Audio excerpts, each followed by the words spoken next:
പക്വതയുള്ള ഭാര്യയും പക്വതയില്ലാത്ത ഭാര്യയും തമ്മിലുള്ള വ്യത്യാസം നോക്കിയാലോ?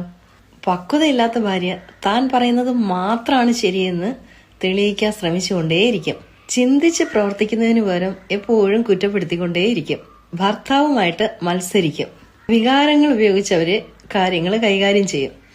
അതായത് കരയേണ്ട സന്ദർഭങ്ങൾ കരയാനും ദേഷ്യപ്പെടേണ്ട സ്ഥലത്ത് ദേഷ്യപ്പെടാനും ഒക്കെ അവരെ കൊണ്ട് പെട്ടെന്ന് കഴിയും.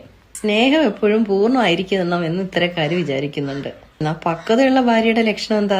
സമാധാനം കണ്ടെത്താൻ വേണ്ടി ഒരു ആശയവിനിമയം നടത്താനുള്ള ശ്രമം നടത്തും. തന്റെ ഉത്തരവാദിത്തങ്ങളൊക്കെ ഒരു ഭംഗിയായി ഏറ്റെടുക്കും. ഭർത്താവിന്റെ വളർച്ചയെ അവര് പൂർണ്ണമായി പിന്തുണയ്ക്കും. വൈകാരിക ബന്ധത്തെയൊക്കെ വിലമതിക്കും.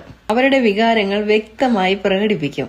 പ്രതികരിക്കുന്നതിന് മുമ്പ് പലവട്ടം ചിന്തിക്കും. അവര് ആലോചിക്കും, മനസ്സിലാക്കും. സ്നേഹം എന്നത് പരിശ്രമമാണെന്ന് അവർക്കറിയാം. ഇതൊക്കെ ഉപരിയായിട്ട് ബൈബിള് പറയുന്ന ഇപ്രകാരമാണ്: ഒരു ഉത്തമയായ ഭാര്യ എന്നാൽ ഭർത്താവിന്റെ ഭാഗ്യമാണെന്ന്. ഉത്തമയായ ഭാര്യയുള്ളവൻ ഭാഗ്യവാൻ, എന്റെ ആയുസ് ഇരട്ടിക്കും അത്രേ.